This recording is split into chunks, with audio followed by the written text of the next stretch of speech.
Lunch का सारा काम निपटाकर अनुभा बेडरूम में कमर सीधी करने आ गई थी। वॉशरूम में चेहरा धोकर बिस्तर पर आई ही थी कि मोबाइल की घंटी बज उठी। रघु का फोन, वो भी इस समय। स्क्रीन पर उभरते नंबर को देख मन ही मन सोचते हुए अनुभा ने जल्दी से फोन उठाया।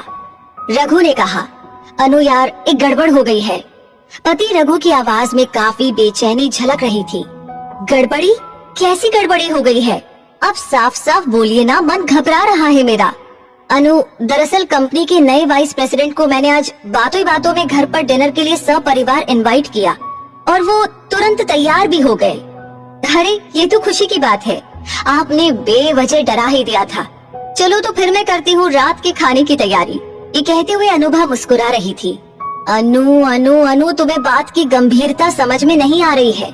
ये कोई तुम्हारे मायके धर्मगढ़ से तुम्हारे चाचा या मामा नहीं है, बल्कि मेरे बॉस है और देश की जानी मानी कंपनी के वाइस प्रेसिडेंट। उनकी पत्नी नामचीन बैंकर है और दोनों लड़कियां नीदरलैंड में इंजीनियरिंग कर रही है। सारा परिवार वेस्टर्न कल्चर में पला बढ़ा है। उनके उठने बैठने का तरीका, खाने पीने और बातचीत का अंदाज बेहद स्टाइलिश है। रघु के स्वर में तनाव साफ दिखाई दे रहा था। अनु ने वैसे तो इतिहास में एमए किया हुआ था, पर वो शुद्ध देहाती माहौल में पली बड़ी थी। पिता और भाई खेती बाड़ी से जुड़े थे। अंग्रेजी में बातें करना या फिर कांटे की चम्मच से खाने का अंदाज उसे बिल्कुल नहीं पता था। पहनावे में शादी से पहले सलवार कमीज और शादी के बाद साड़ी पहनना ही घर की परंपरा रही थी।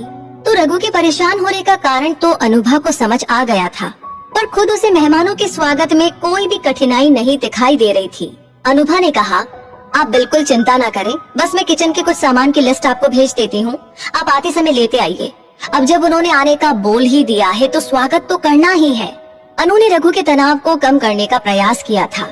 फोन रखने के बाद भी रघु उन पलों की कल्पना करके कांपा जा रहा था जब इतने ऊंचे लोग उसके घर में होंगे और अनुभा जैसी महिला देसी तरीकों से उनका स्वागत करेगी।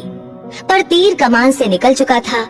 रघु ऑफिस से जल्दी ही निकल गया था ताकि अनु के मंगवाए सामान को लेकर जल्दी ही घर पहुंच जाए। सामान लेते समय भी रघु के दिमाग में कई तरह की आशंका चल रही थी। दिमाग में चल रहे ऊहापोह के कारण लौटते समय उसने अपनी गाड़ी गलत रोड पर ले ली थी। नतीजन उसे काफी लंबा यूटर्न लेना पड़ा। ट्रैफिक और गलत रास्ता पकड़ लेने की वजह से रघु को घर लौटने में घंटा भर ज्यादा लग गया था।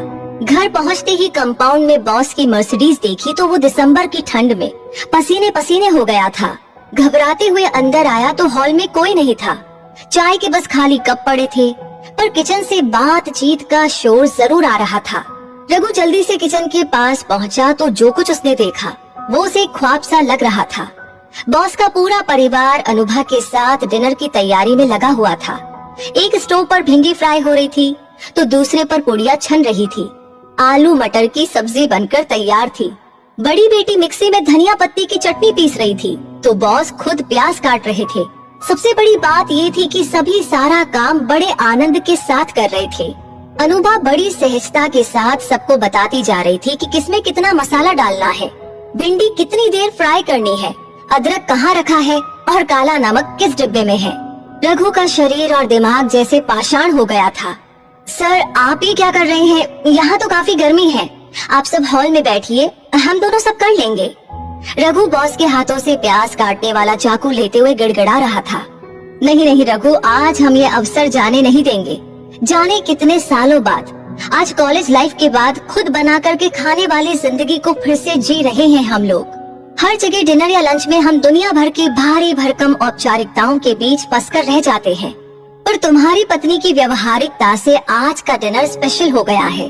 दूसरों की तरह दिखावे से अलग तुम्हारी अनु का आत्मविश्वास और मेहमानों के स्वागत का देसी अंदाज लाजवाब है। बॉस की पत्नी ने अनु की तारीफ करते हुए कहा तो रघु अंदर से थोड़ा सामान्य हुआ था। भिंडी, बैंगन और दाल जैसे लजीज व्यंजन आजकल कहाँ कोई परोसता है। एक ही तरह के उबाऊ कॉन्टिनेंटल फूड खाते खाते एकदम बोर हो चुके थे हम सब। बॉस की दोनों बेटियां भी बेहद खुश होकर बताने लगी थी, रघु महिलाओं को किचन संभालने दो और हम दोनों चलो हॉल में एक चादर बिछा लेते हैं।